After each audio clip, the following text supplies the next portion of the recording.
wanted this thing to face like this, so because they always see my side.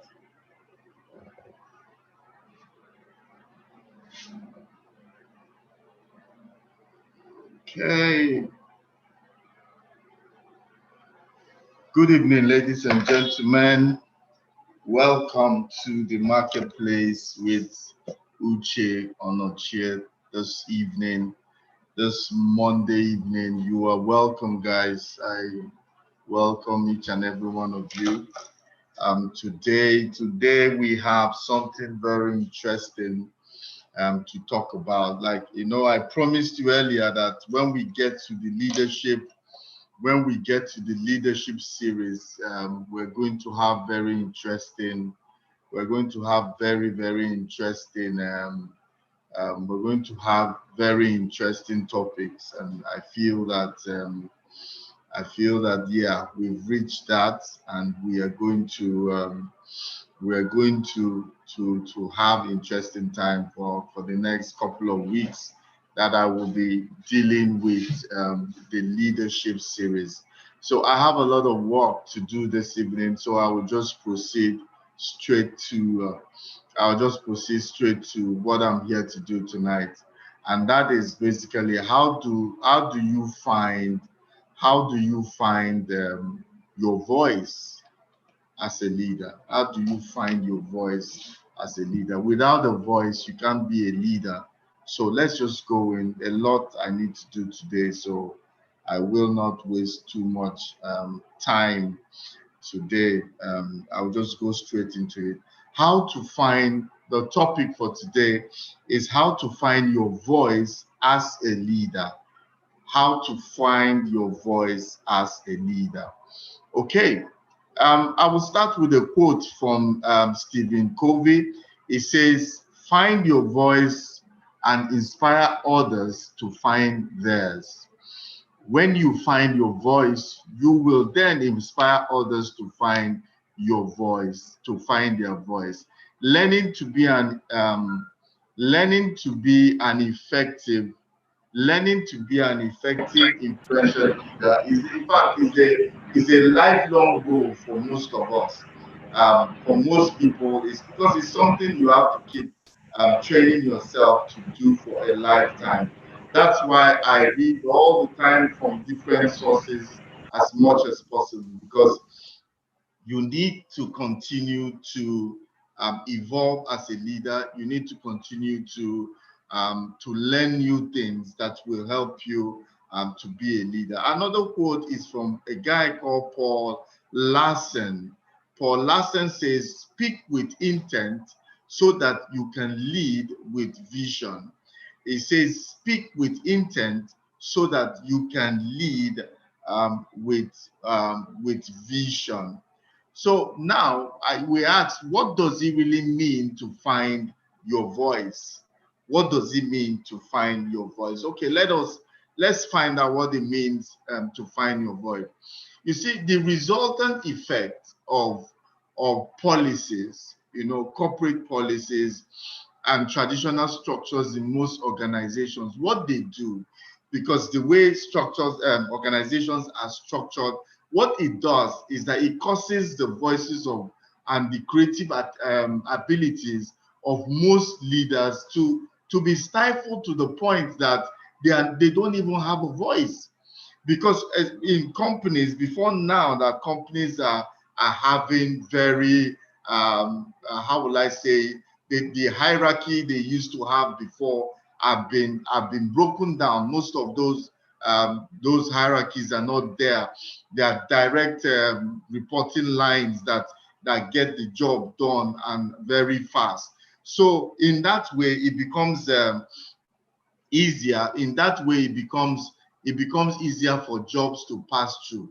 But if with the politics as we know it is still there, largely present in most organizations, you find out that when those structures and politics begin to play, the voices and the creative talents and ability of leaders are stifled and into expected pattern of behavior.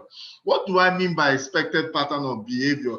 Leaders learn quickly that for them to survive in any organization, they have to go with the flow and not make waves. You know, you get to an organization, you realize that when you speak out, it means that you are in trouble. When you speak out, you are being singled out for punishment or for one thing. When crazy jobs come, they say you can talk, right? Go and do it. And if those things are not checked and organizational structures are not reformed, so to say, leaders will not emerge from those organizations. They will not emerge. So their unique voices are now easily silenced. Some of them, they are silenced forever, and these leaders can never, ever regain their voice or their voices again. I always wonder, you know, in the places I have heard and maybe doing induction, maybe in clubs, association, church departments and all that, you see that when people come in, you are inducting like 10, 15 people at the same time. You notice like maybe 3 or 4, they are talking, they have brilliant ideas. They are talking, they are saying, they are bold, they are talking.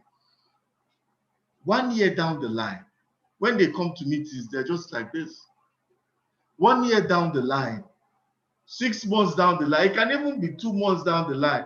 When they come, they're like this. I belong to an organization. As an organization, an association, when we go to the meetings, what we all do is this is how we stay. The chairman will talk to us for 1 hour. After talking, we say, thank you, sir. We carry our bags and go. That is exactly what we do. Because nobody is encouraged and to talk, and leadership qualities are frowned at.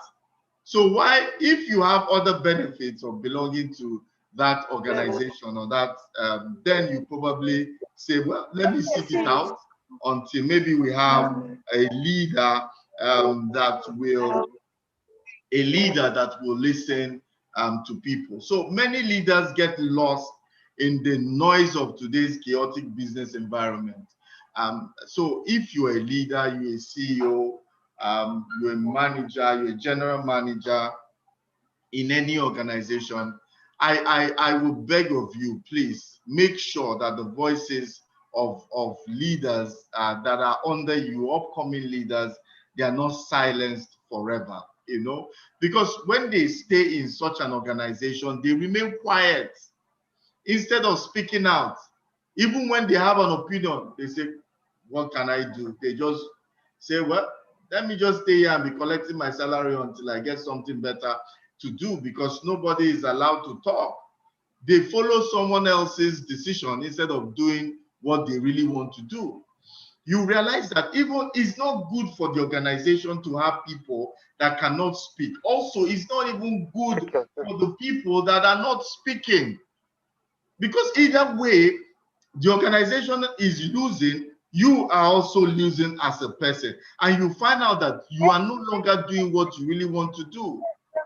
They let this chatter now in their mind telling them, look, maybe you are not as good as you think you are. Maybe this is not the place. And they end up not being able to talk. They end up second guessing even the action or steps they are supposed to take, because they don't even know which one are they going to do that is going to be accepted. Okay, or they remain with the status quo instead of taking any action at all. They just remain and say, well, whatever they want, whatever comes out of this, fine, we will take it. They hide behind others instead of making their own decisions. It bleeds my heart when I get to those organizations, when I get to those associations, that when I get to the associations, that you see that people are no longer free to talk. Leadership is not encouraged. And the current leadership, maybe you have gauged it in your mind that, well, my boss is like maybe 50, so probably is going to be there for the next 15 years. So where is the hope here? So let me just be talking and let me just be doing what I'm supposed to do and get by until I find something else. When you make that mistake, you realize that even you are not growing. The day you go to another organization, you start your growth process all over again. Okay, so now to find your voice, certain things, that's why we're here. To find your voice, certain things need to happen. To find your voice, is to create, you have to create a compelling and unique leadership brand. You have to create a compelling and unique leadership brand, either working for someone or working for yourself. It doesn't matter. Either way, you should strive to create your own leadership brand. How? By discovering your critical leadership values. You have to critique values. Everything starts and ends with values. Your core values is you. The core of your being is what the things that you value, your belief system. So you need to discover where are your boundaries. If you have values, you have core values and beliefs. These are your boundaries. These are the areas that you know that you are comfortable in. These are the things you know you can do. So a man that does not have core values will be swayed by the values of other people, whether they are good or bad. So the first thing you need to do is to discover your critical leadership values, create a compelling vision to get the outcome you desire. You must create a compelling vision to get the outcome you desire. The third one is that you have to build relationships with influence and credibility. Having a voice is not just being eloquent in your speech. It's not just being having the gift of the gab. You must be able to build corresponding relationships with the place, with the people you want to influence.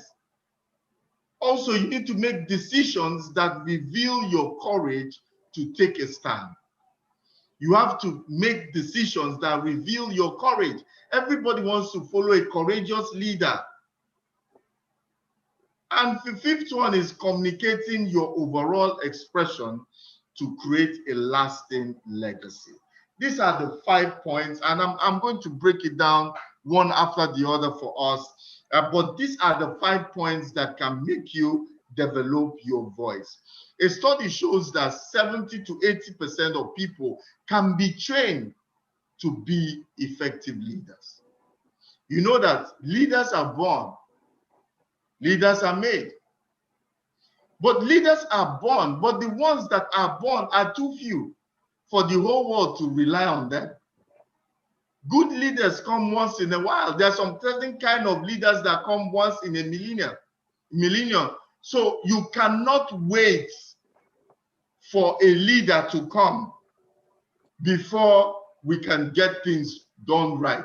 A leader can train 100 others. So now you can be trained. You can train, you can receive training. Enough research has been done in leadership. You can receive training and become an effective leader. And that is my intention and objective here tonight.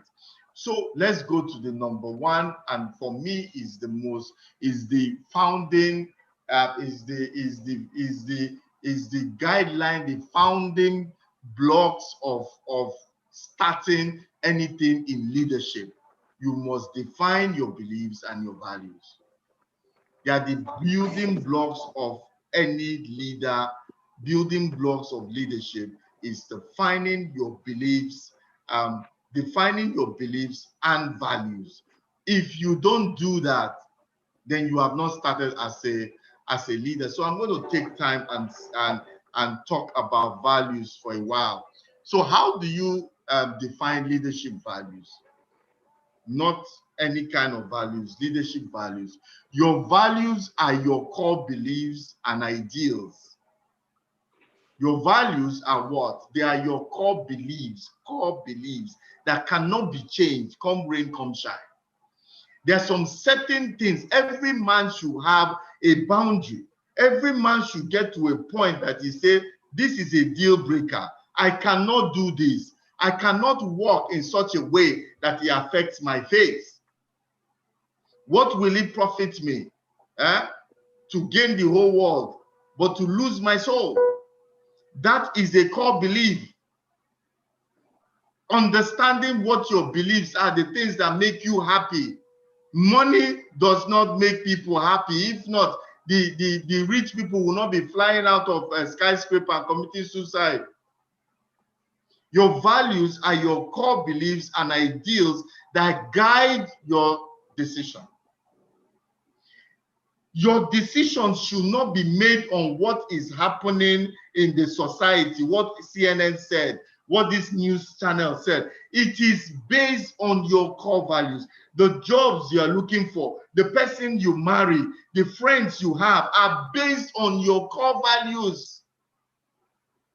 You're not going to bring people inside your inner circle when you know that their values are not in line with your own values. Because these core values and ideals is what shapes your world. It guides your decision. It shapes your worldview, your insights, your actions, and your communications. If you're not in tune with your inner person, if you're not in tune with your inner person, you will miss it. You will never discover the things that mean a lot to you. I ask young men, what is it that means a lot to you? I want to be a multi-millionaire at 30. I want to marry at 35. I want to finish having kids at 35. I want to travel the whole world. Is that a core belief? Is that a value? We are placing our values on things that can easily be taken away. Things that can diminish. Things that can be taken away. Things at the end of the day, nobody is going to tell you, well done, sir, for what you have done. How many millionaires and billionaires do we have in the world? You're just going to be another one of them. So don't think anybody is going to clap for you and say that, oh, okay, you are successful financially. Let me tell you, when a rich man laughs, and when a rich man cracks a joke that is not funny and everybody is laughing, the people that are laughing are the people that are dependent on that rich man. Let me tell you, that is the truth. If you're not dependent on that, you can say, come guy, this your joke is a dry joke. You're not dependent on him, but when you laugh, you're dependent on him. And a man that does not have core beliefs has not sat down and said, what really matters to me? What am I in this world for? What am I in this world? What is my purpose in life? If you have not discovered it, I say wake up for the next 1 month. Set your alarm at 4 a.m. Wake up every 4 a.m. Sit down somewhere and just let your thoughts wander. I'm not saying prayer is not prayer. I'm just saying discover yourself. Discover who you are by just sitting there. And when you discover that, find out what are your core values, because the environment we give you, the environment will create core values for you if you don't create for yourself.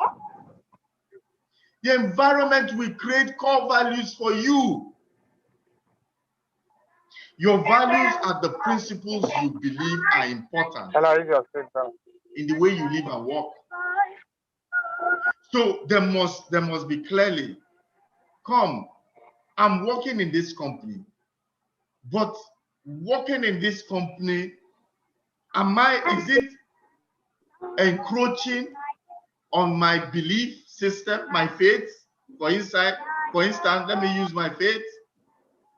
Is it encroaching into my faith? Am I being asked to do things that when I get to church every Sunday, and I'm always asking God for forgiveness? You are lying every day in the office, and every day you're asking God, you know it's for the family. You are doing things that are not in line with who you really are. By the time, there's a course I used to teach, success. Maybe I'll bring it out and touch it up a bit and maybe train it. Success. By the time I take you on that success, you realize that success has nothing to do with money. And that successful people never say that wealth was their objective. So why are we majoring on the minor? Why are we putting our mind in some? Wealth is a function of a man that has discovered his purpose in life. Let me say it again. Wealth is a function of a man that has discovered himself in life. So your values, your principles are what are important in the way you live and work. They determine why that? Because they determine your priorities. Your values determine your priorities. And deep down, they are the measure you use to tell if your life is turning out the way you want it to be. Without the core values, how do you know if you are itching or if you are getting closer to your purpose in life? If you are getting closer. See, the way the world is, the world tells us the world is looking for success, material gains, material evidence of material gain is what the world calls success. I have husbands, I have wives. I know of husbands and wives that are miserable, mainly wives that are miserable, but they are married to the role model of many young men. But these women are miserable because at the end of the day, all that glitters is not gold. You see all those people, you see them in the media, and media doesn't help them project them to a larger than life personality. But their homes are suffering because the values they have created are not lasting and sustainable. They are not, because these are the things that drive you. When your actions believe and your actions and belief match your values, then life is good, you are satisfied. But when it does not match what you believe that is important, there is going to be an unrest. It's like restiveness inside of you, because the core of your being is saying, this is not what I want. And mind you, I'm not saying money is bad. No, I'm not saying that. But what I'm saying is that you need to realize the things that make you. Money is a function. Money is a function of the man, or is a byproduct of a man that has discovered his purpose in life. So it's a function of what you are doing in life that makes sense. So it's not the end in itself. It is not the end in itself. This is the primary reason identifying your core values is very important. It's almost up there. Anybody that wants to be successful must have their own core values. When I train young people, I tell them, get your own core values.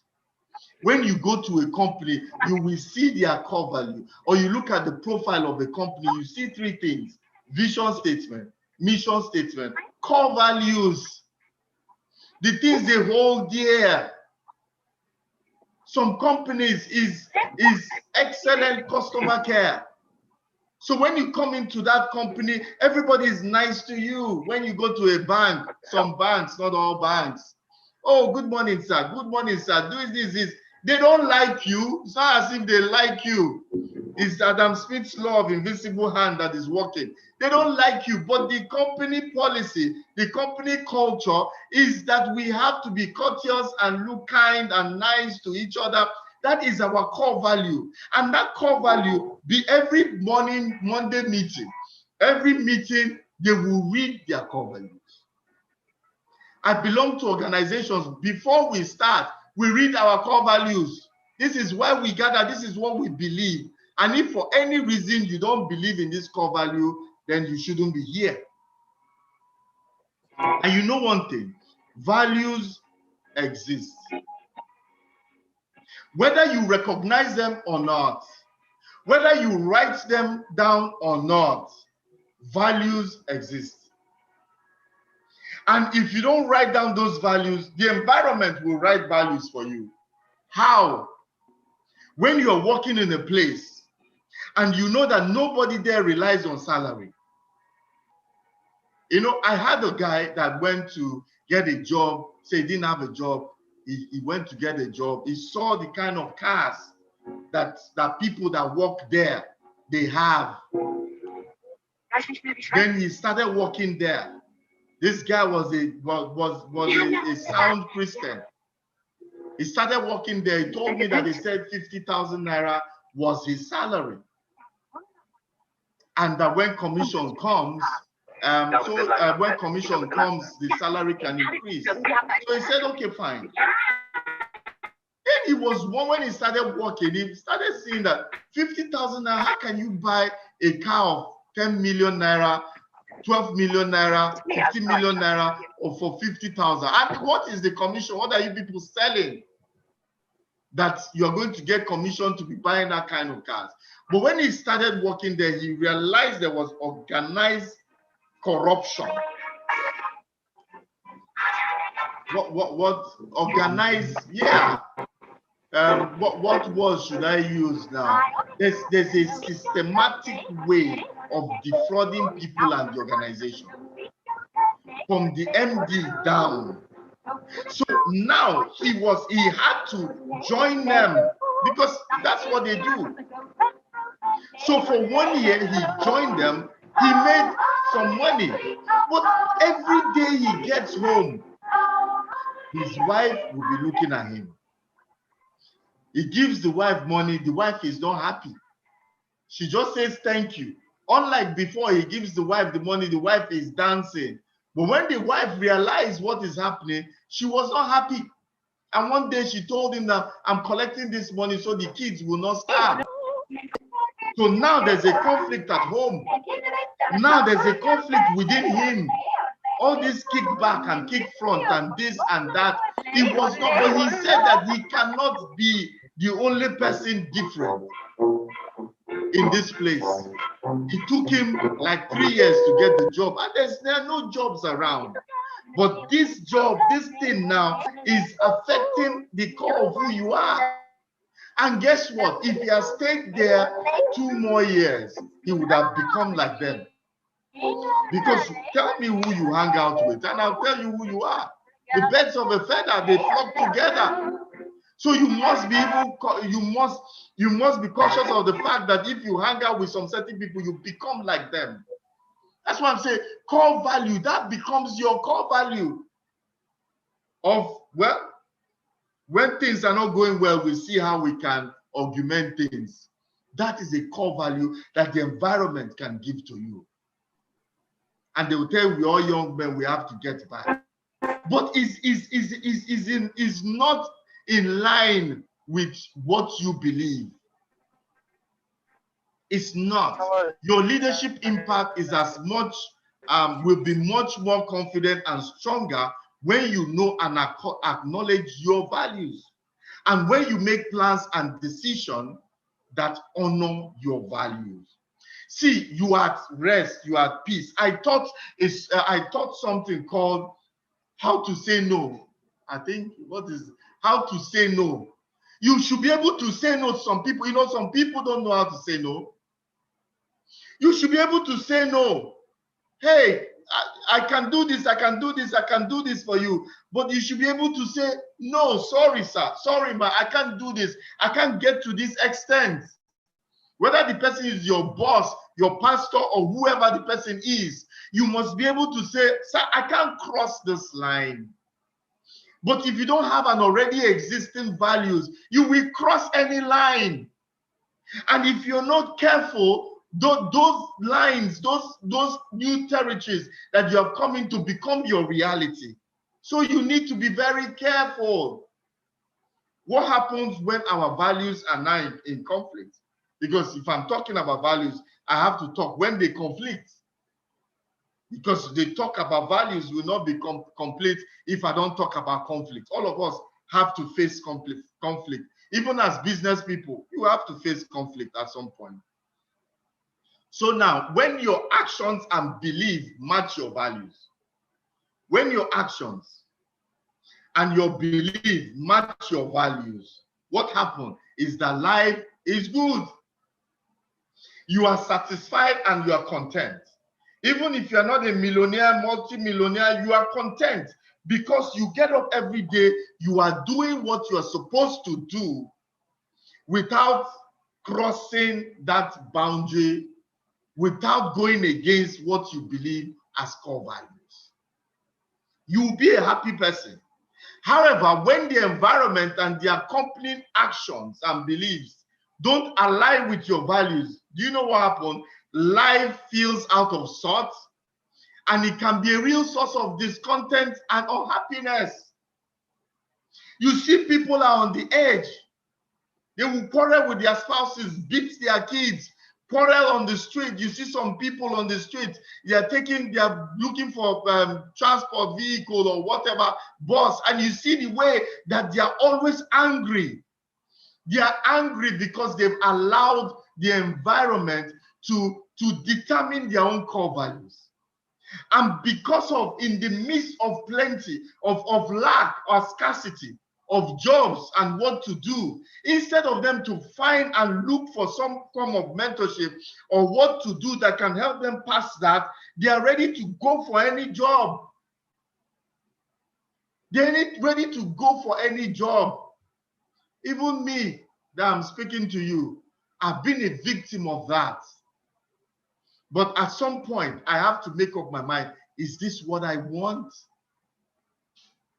Is this what I want? Sexual harassment is all part of it. It's all part of it, because at what point you go to the banks and you see these banks, they encourage our ladies to wear mini skirts. It's not just mini skirts they wear now, micro mini. And now the micro mini they are becoming what level? Cheap mini or whatever it is, because it's less than micro now. Why? So that they can get funds into the banks. At what level are you going to go? Because when you dress like that and you're entering the lion's den, what do you think? There has to be some boundary, because the banking industry is not the only industry in a society. What do you do?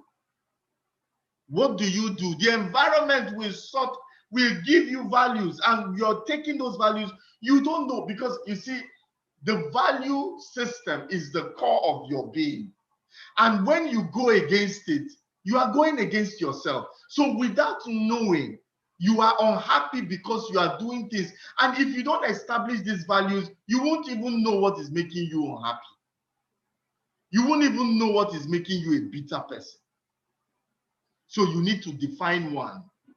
This misalignment of your values is one of the core sources of disengagement at work, and occurs on a regular basis. We make compromises on a daily basis, and within our corporate environment, we make compromises as they pertain to our values when attached against the values of our organization. We make compromises as they pertain to our values and the values of the organization. So at every point in time, you need to look for a balance. You need to look for a balance. When these compromises are made on a consistent basis, what they do is that they create a very large value gap. There's a lot of value gap. And some people are not able to recover from that value gap. They get lost inside because they never really had any strong core values. There's a value gap between the individual and the organization.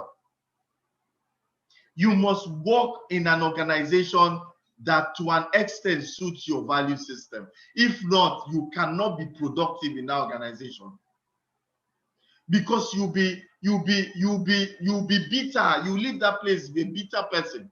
Because when I was working, they used to say in my company, they would say, you are not this person. Let me just use my company. Let me just say Madison Energy is my company. And they will now say, you are not a Madison Energy material.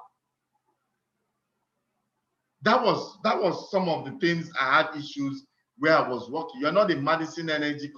What they are saying is that you are not conforming. You are not conforming to their own standard of doing anything to bring to get along. So if you don't check these things, you will be disgruntled. You will. And it will not be solved until individuals decide to take a definite action on this compromise and say, is this the type of environment that will provide the ability to do my best work, or do I need to plan for a change? For some of us, change is way overdue. But like I said, before change, you need to take time out and discover your core values. And I gave you my own method. I wake up 4 o'clock every morning and I just think. It's not prayer. It is not prayer. I just sit down in a quiet place and I just let my thoughts flow. First of all, I started it, the first week I started it, I was amazed at the kind of evil thoughts that were going through my mind, crazy thoughts. And I said, is this me? Until I realized that those thoughts, you are not in control of the thoughts that come into your mind, but you are in control of the thoughts that you allow to get into your mind. So you are in control of the thoughts that you dwell on, you assimilate, you are the gatekeeper. So I realized after a week that if I allow those thoughts to go, I give them like 5-10 minutes, let them go. My real voice, Uche, begins to speak to me. Then if I have a problem in the office, then that was a thought, that infinite, you need to realize that inside of us, in our subconscious mind, there's this infinite intelligence that God has put inside of us. And this infinite intelligence is aligned to the overall infinite intelligence in the world. Christians will call it God. Christians will call it the Holy Spirit. But there's an infinite wisdom, creative wisdom, creative knowledge, infinite knowledge already in existence. Is one of the things that God has put in existence. And we have a bit of it inside of us that can connect to that infinite wisdom. So it is at those points in time that you are quiet, you are meditating, that you are able to have that access. Some of us can have that access on a consistent basis. Some of us just have it accidentally and we don't even know how they came about. But you discover yourself at those points, at those times. This is who I am. I have a group of companies. But I realize that in as much as I want, in as much as I have these companies, I like to make money, but I realize that the core of my being is in training men. The core of who I am is in training men. The core of who I am is in training men, grooming men to become who God has called them to be. And it takes a lot for you to clean this. It takes a lot. Remove them from that cleaning. It takes a lot for you to abandon the business that you set out to do. And part of it is also now to start training men. But I now realize that this is the core of who I am. I'm a trainer, I'm a groomer, I have the patience for it. It is in those silent times that Marketplace Apostle was better. It's in those silent times that the things that I'm doing, they came to life because I discovered who I was at that time. And the things that I'm doing now is who I am. And this is where you discover your life's purpose. If not, you are continuing to be doing things. Am I a businessman? Yes. But I also do what I'm doing. Some people will look at it that, look, I have a family to take care of, and I have a pretty wife to take care of. But at the same time, so why do I have time for me to do what I'm doing? Calm down, let's go inside. Where's your shoe? I can become the richest man. I can become the richest man on earth. But I might not. I bet you, if I did not discover myself, I will not. I will not be happy. I will still feel that there's something out there that is holding me back, that is limiting me as a person. So you need to discover that for yourself. Let me move on. How does identifying your values set you apart from set you apart? How does identifying your values set you apart from other leaders? How does it set you apart from other leaders? So let's look at it. We are all governed by a set of values that act as our inner GPS. Carry your book and go into the room. Carry your book and go into the room. Because you need to know what sets you apart. We all governed by a set of values that act as our inner GPS. So our values govern our decision. I've said that. They govern our judgment, our communication, and our overall worldview. They shape who we are. Who we are is based on our values. Leaders who are able to identify their core set of values are led out front with their values, are more confident. You become more confident, you become more courageous and more influential if you understand what your core values are. Values are more than just a set of words, because some people have core values and they laminate it and put it on a board. So core values, they are more than laminated cards. They are the core DNA of who you are, and they are the ingredients of the legacy that you will leave behind. So when they say the DNA of a leader, we are actually talking about the core values of a leader. So let's look at another point is, why is it essential to be influential as a leader? Because without influence, you cannot lead. Without influence, you cannot lead. So, and without influence, you cannot have a voice. So we've talked about value is the number one thing that can help you begin to develop a voice, to get a voice, because now you are speaking from within. The next one is your influence. So let's now look at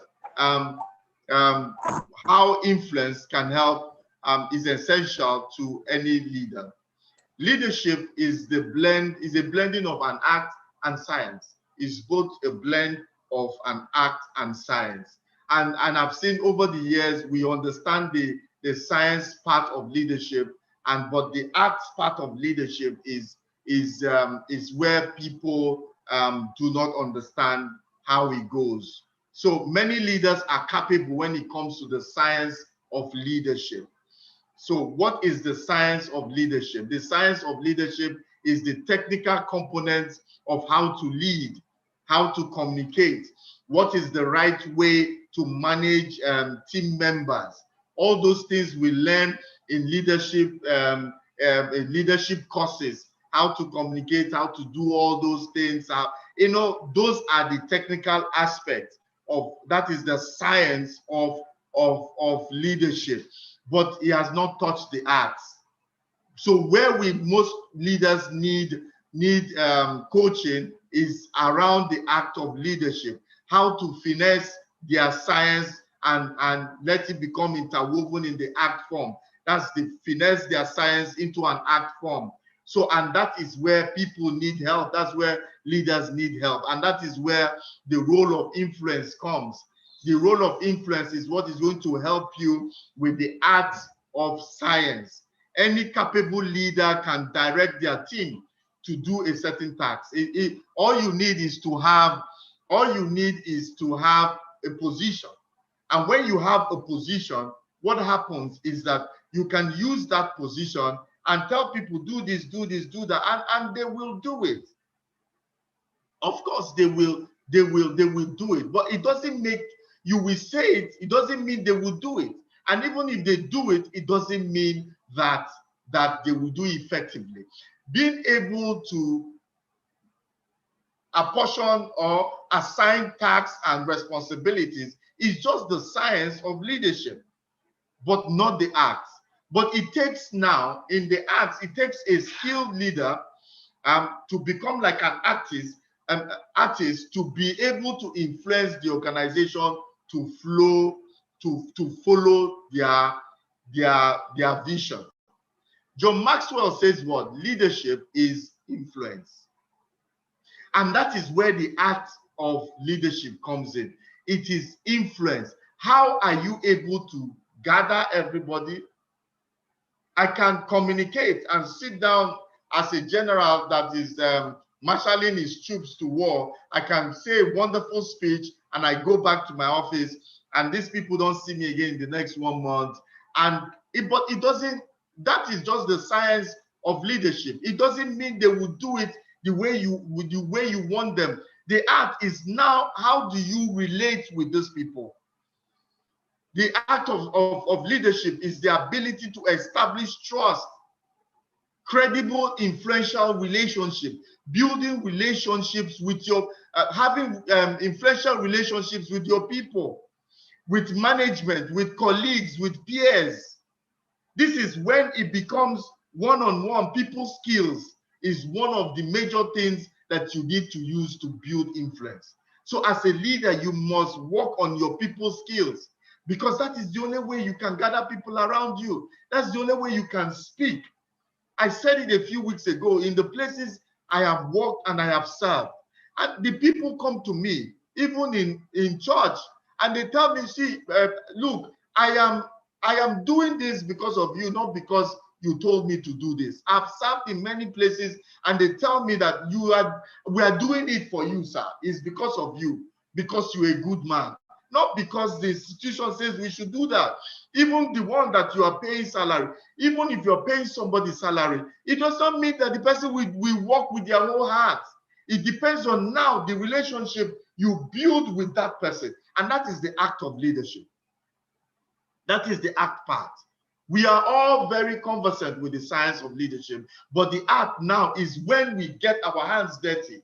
That's when we are patient and be able to come down to the level of people, even when you are when you are the leader. Come down to them, understand their pains, and see how you can work things out. An unproductive staff might just be somebody that is having a bad day in his marriage. It can just be somebody that is having a bad day in his marriage. So if you help him through his marriage, you have somebody that will become productive in the office. But you will never know that if you're sitting in your office and you are just dishing out emails and text messages and WhatsApp on what they should do. You will realize that every meeting you are complaining about the same thing.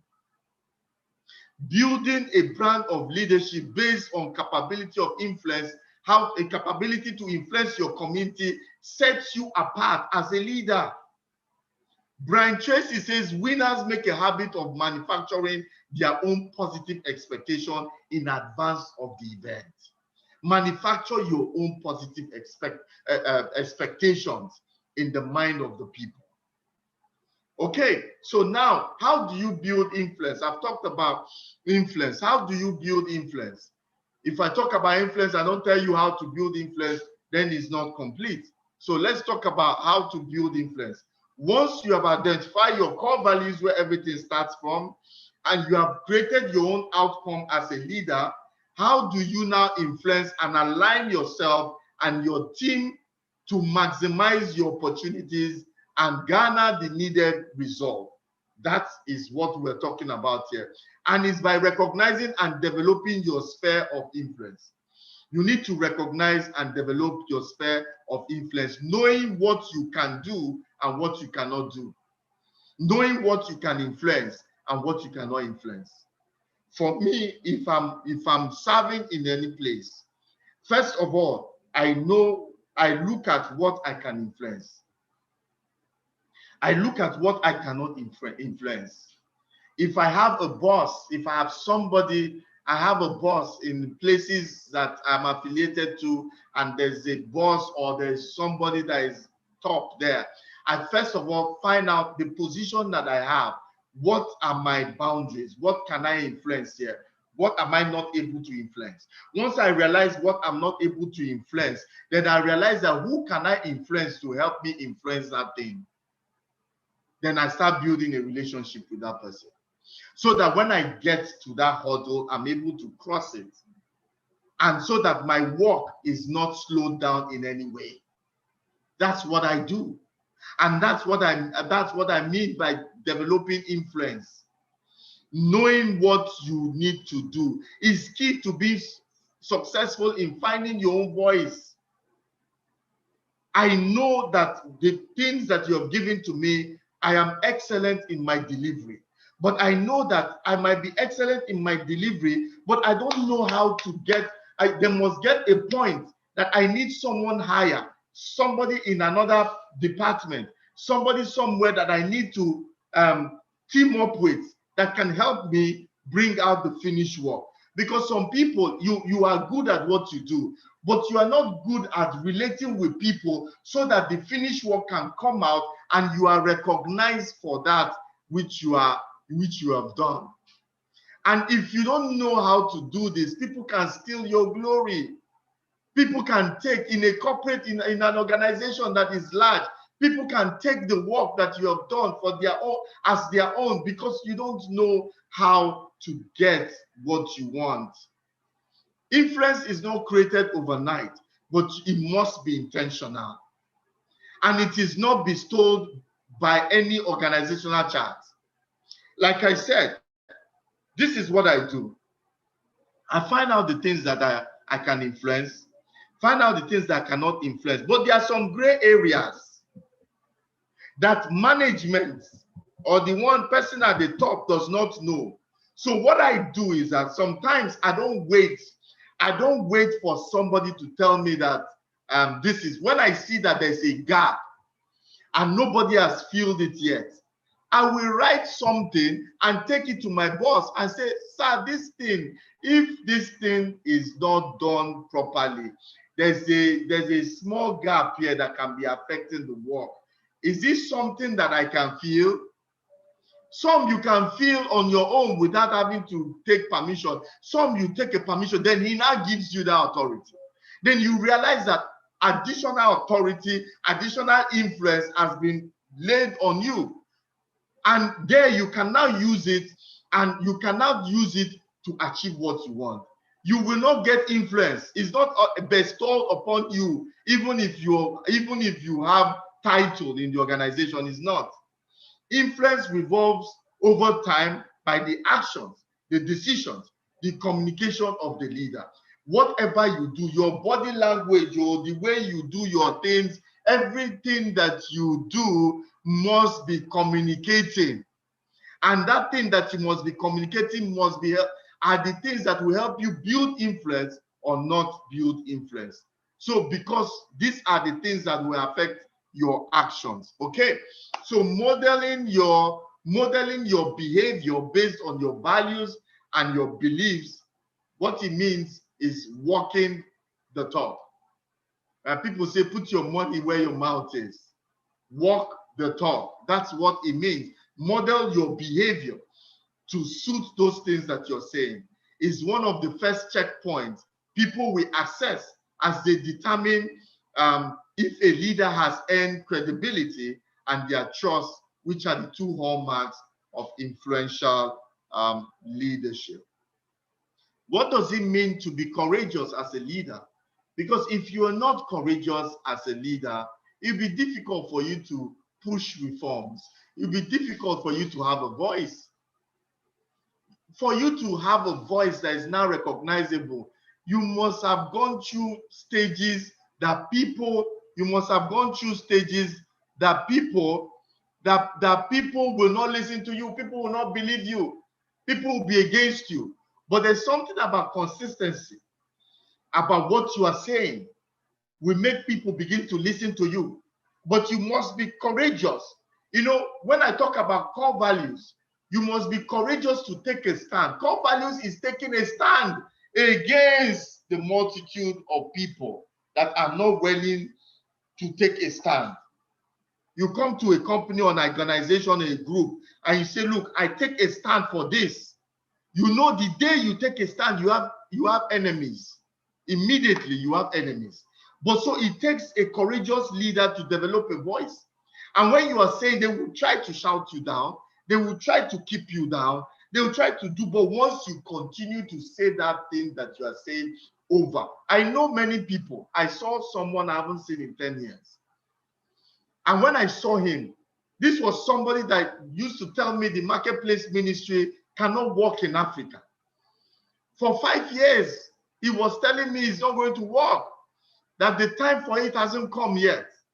10 years after, this was what he said to me. He said to me that this man, you have a lion's heart. That what you are saying now is what you have been saying since 20 years I've known you. You have not changed. Keep it up. The world will hear you. This was somebody that was against what I was doing. So it means consistency in what you believe, courage, being courageous to take a stand is something that will give you a voice. Now I have a voice. Now I have a voice. Now people listen to me. Now I have programs and people come because I have a voice. And the voice is even still growing. And I want Africa to hear my voice also. So you have to be courageous doing what you are doing, no matter, even if it looks like it's a thankless job. Keep doing what you're doing. Keep doing what you're doing. You get to a point that people will begin to hear you. So courage is very key. To grow and develop as humans, we need to be able to make small or large, take small or large steps out of our comfort zone. If you're not willing to get out of your comfort zone, it means that you are encouraging mediocrity or you are embracing mediocrity. And that means you want to play safe. Anybody that wants to play safe will always remain small. Mediocrity and smallness, they go hand in hand. So you must get out of your comfort zone. When people don't believe you, get out of your comfort zone. Do what you're supposed to do. Even they don't believe, some believe you, not everybody. Keep doing what you are doing. It takes courage. Because if you back out, and you see, so for me, people have told me, I can't do this. Then when they tell me I can't do this, then they begin to advise me on what I should do. A friend of mine was telling me many years ago that I cannot do this. Then every time he tells me I cannot do this, he starts advising me on what I should do. So and I told him that I already have a vision. I don't need a second vision.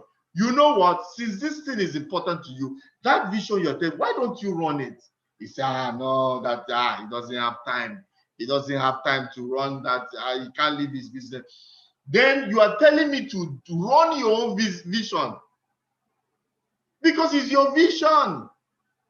Then tomorrow you tell me that after all, we are the ones that gave him idea to start that thing that he's doing. Run it. It's your vision. Allow me to run mine. Being courageous is to first recognize your comfort zone, and then with a clear vision in mind, take the necessary steps out of your comfort zone. Try to do things that are uncomfortable. To try out a new behavior, new skill, new worldview, even if people tell you can't do it. As long as deep within you, you know that this thing is possible. Each day you are looking at it, try. Even if it's going to fail, let it not be as a result of you have not, that you did not try. Even if it fails, you are now going to see the reason. You see, failure does what? It opens doors that leads to success. Because it's when you fail, you now realize what you should have done that will lead to success. So sometimes it's good to just try out things, and it takes courage to do that. As a leader, demonstrating your courage may manifest in doing what? Standing up for your opinion and beliefs, standing alone.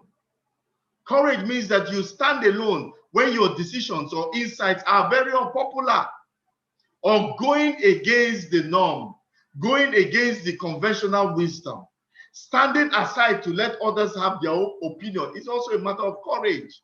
Don't be intimidated by what people say, because I've seen people, they're intimidated by what people, so they don't even want you to talk, so that you don't come and bring negativity into what their vision. No, everybody should talk.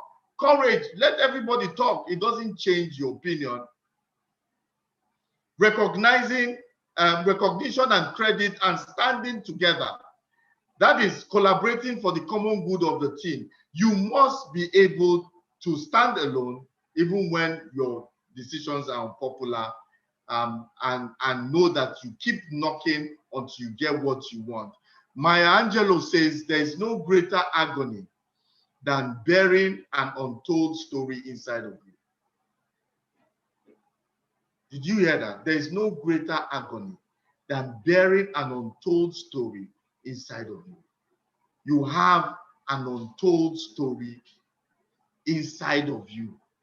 Many people, Miles Monroe says that the cemetery is the richest place on earth, where talents, gifts are buried, unused, never saw the light of day. Don't go through that in your old age. Your old age, you are regretting. Try everything, and it takes courage to do that. So how do you improve your self-awareness?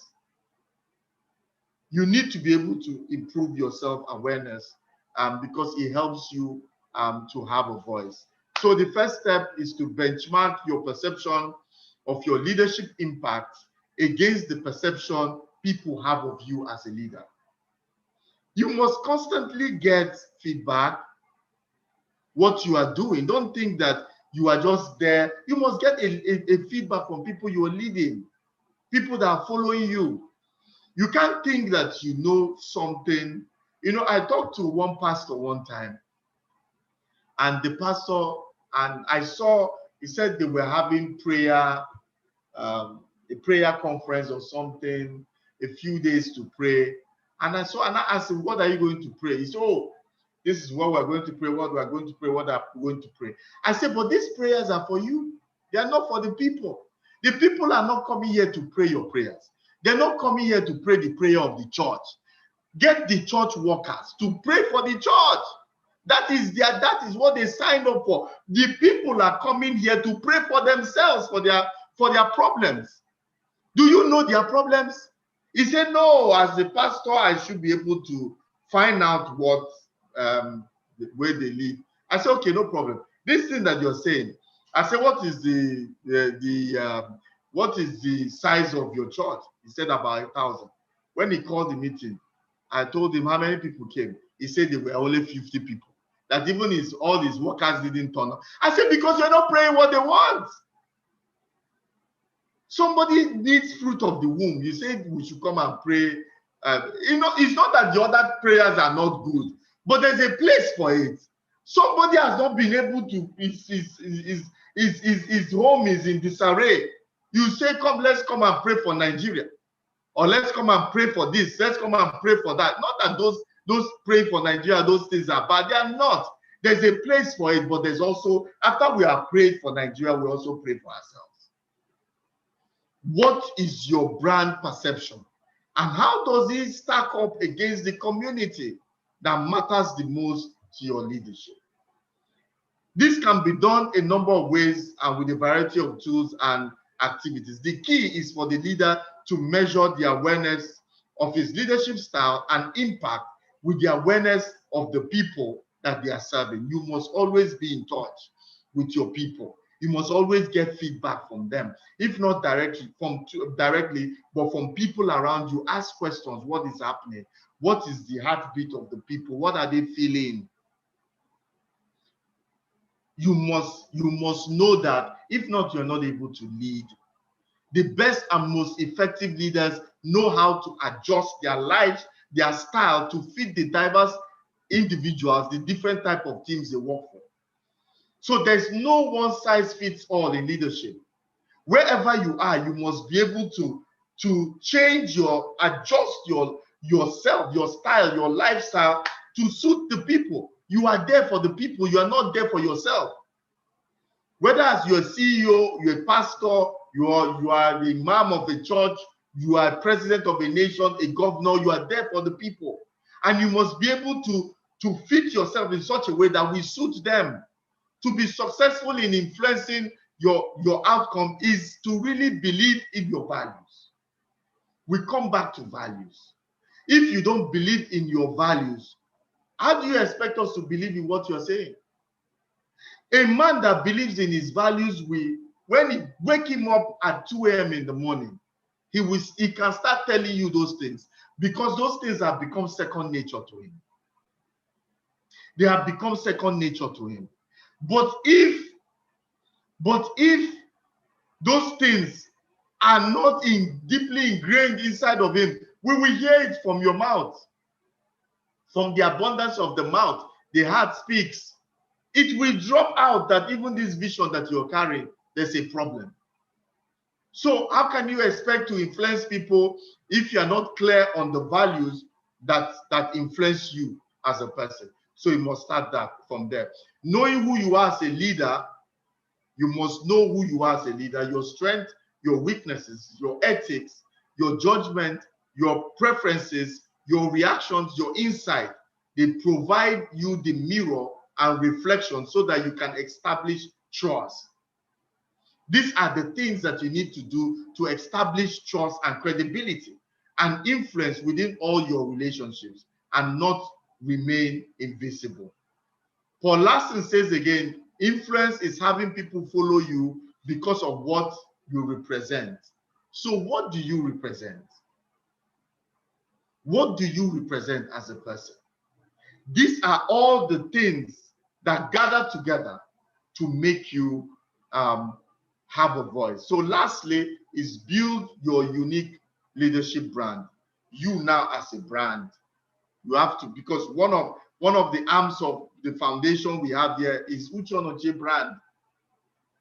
And what you are listening to here is Uche Onochie brand. This is my own brand. You must develop your own unique leadership brand. And that's what I'm doing. I'm not just a leadership and business coach. I am also a life coach. I'm developing a brand.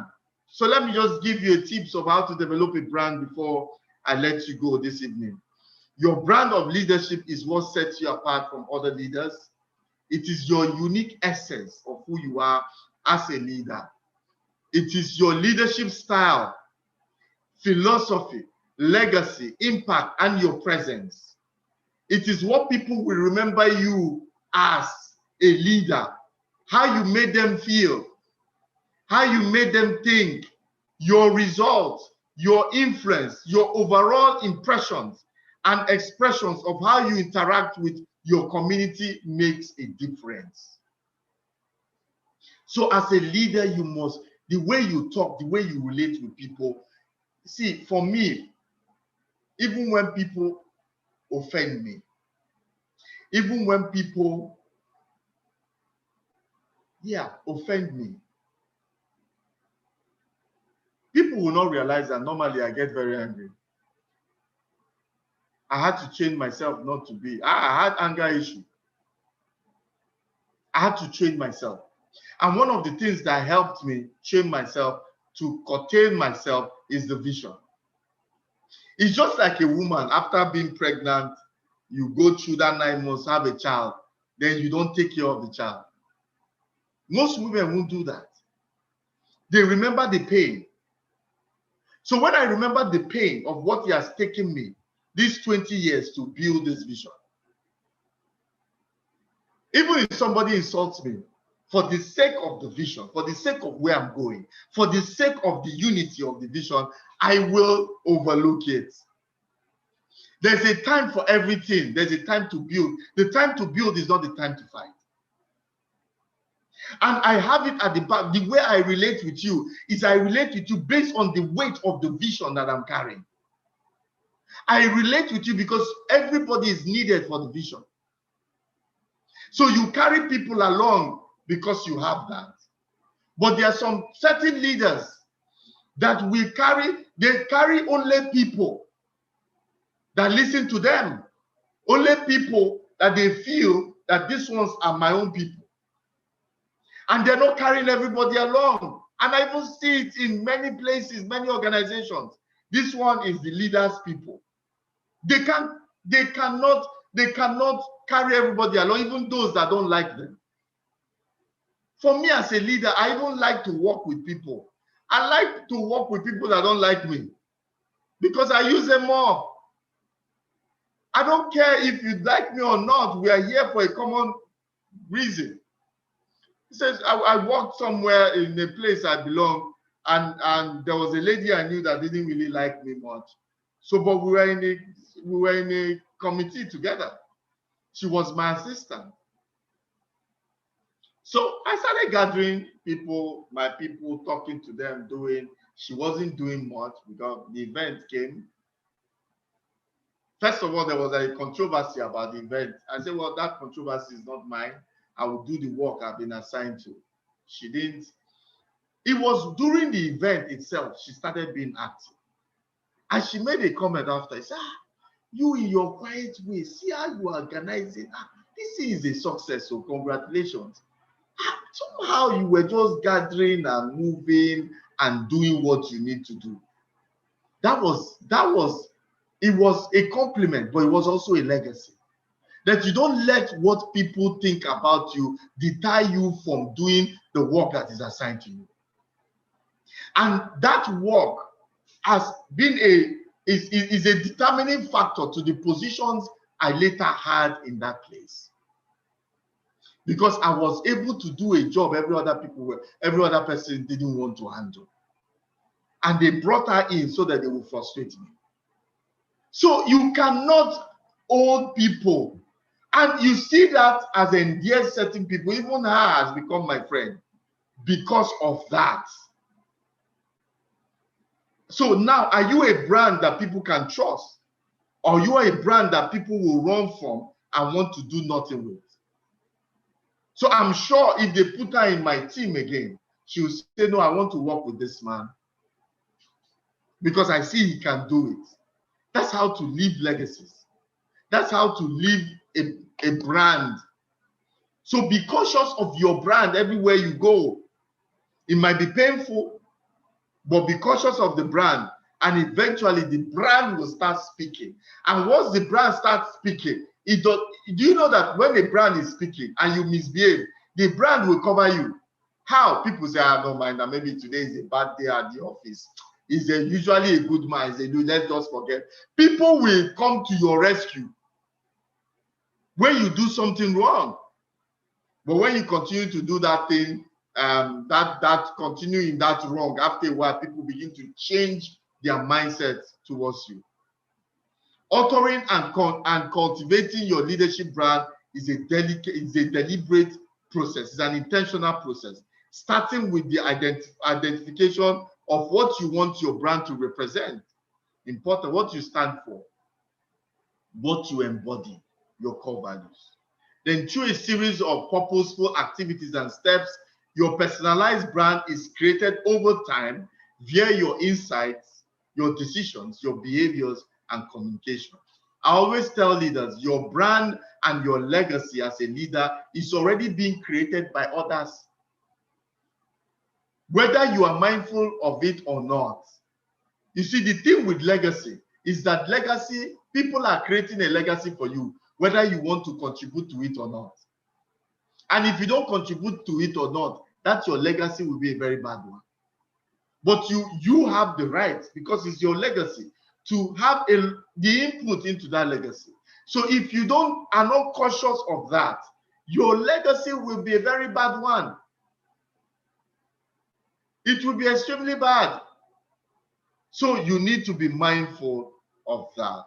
So in conclusion, I will say that I am never surprised how committed people are developing their leadership promise to themselves and to their teams. A lot of people are committed to where they are. Unfortunately, also, I'm not surprised at how the environment within organization can stifle and silence creativity, the unique voices of leaders within them. So it is very critical, I tell you, that you must have a voice wherever you are. You might not have the voice in your first organization, because as you're trying to build one, you're creating enmity that can even cause you to lose your job. Your second, you might just be getting to have a voice. But I tell you, by your third, fourth, you already have a voice. You already become a voice, and you have a voice, and you start the journey of becoming a thought leader. Who is a thought leader? It's somebody that already has a voice, has an established voice. That's a thought leader, has an established voice. So we all need to have a voice. It takes a lot. I love this topic. I wish I could go on, but I have to stop at some point. You have to develop a voice. And you see, in Africa, in Nigeria, we need to have a voice. Most of us are under Godfather and all that. Yes, a Godfather, we call Godfather, it's like a mentor. It shouldn't be more than a mentor. Because the idea of Godfather is that even when you become a governor, they want to still be ruling you, ruling the state from their bedroom. Then now you become a governor that cannot effect any change, or somebody in power. That is what Godfathers do. But Godfathers, Godfathers should be like, for me, my understanding of Godfather is a mentor. A mentor helps you to become a better person. It doesn't rule your life. That's not coaching. It doesn't rule your life. And one thing I will tell you, everybody, is that you need a mentor. Somebody you just sit with and will just guide you and tell you things. A mentor is not supposed to even give you the answer, even when he knows the answer. It's just to guide you on the way for you to discover the answer by yourself. For you to discover the answer by yourself. So please discover, make out, and be intentional about having a voice. Nigerians, we need to have a voice wherever we are, so we can proceed to become thought leaders, and the world will be looking for us. The world will be looking for what we say. And that is where true development will begin in Africa, when each and every one of us have a voice. A voice doesn't mean that you're eloquent. That's not what I mean. There are a lot of people that have gift of the gab that are talking, nobody's listening. Because it's more than talking, and it's also more than content. It goes with content, character, vision, influence, and all these things I've taught. So digest these things. If you want more of the teaching, go to my YouTube channel, Uche Onoche. You will see it there. It will be there for you to look at it one more time and imbibe this thing, so that all of us will have a voice, and a loud voice. This is what I wish for you, and this is what I pray for you guys, to have that loud voice that people will listen. Okay, so I've come to the end of today. If you have any questions, I'm sorry I cannot take questions, but on Wednesdays by 4 p.m. on Wednesdays, I come on What's on Your Mind. I have a program called What's on Your Mind on Wednesdays at 4 p.m. Nigerian time. You come there and you can ask me any question at all. You can ask me any question and I will answer the question. So I look forward to your questions. I can't take questions today. But if you also want to be part of those that I mentor to greatness, I can give you a link. Put a link for me. So one of you put a link. I can mentor you to greatness. There are people I'm mentoring. If you want to be part of my mentee. But you see, this mentee thing, all of us are growing together. I'm growing and they're also growing. If you want to be, then I'll give you a link. Hit the link and register. It takes you to a WhatsApp group where we can communicate, and from time to time. As I've taught this, my mentees we ask questions, then I'll take out time and I will answer them, those that want that answer, and they're growing with it. Okay, so if you want that, is linktree /Uche Onochie, but it's spelled like this: link linktr.ee/Uche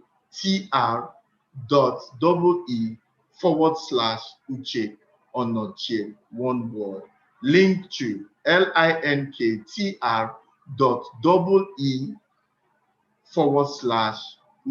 Onochie, one word. If you're interested in joining that, or you know somebody that is interested, please send them that. And also, I want to implore you guys that have tuned in on Facebook and on Instagram, on Zoom, and on YouTube. For those of you that have tuned in, if you want, if I just want you to help us to share, if you have enjoyed this leadership series, I'm still doing leadership for a couple of weeks.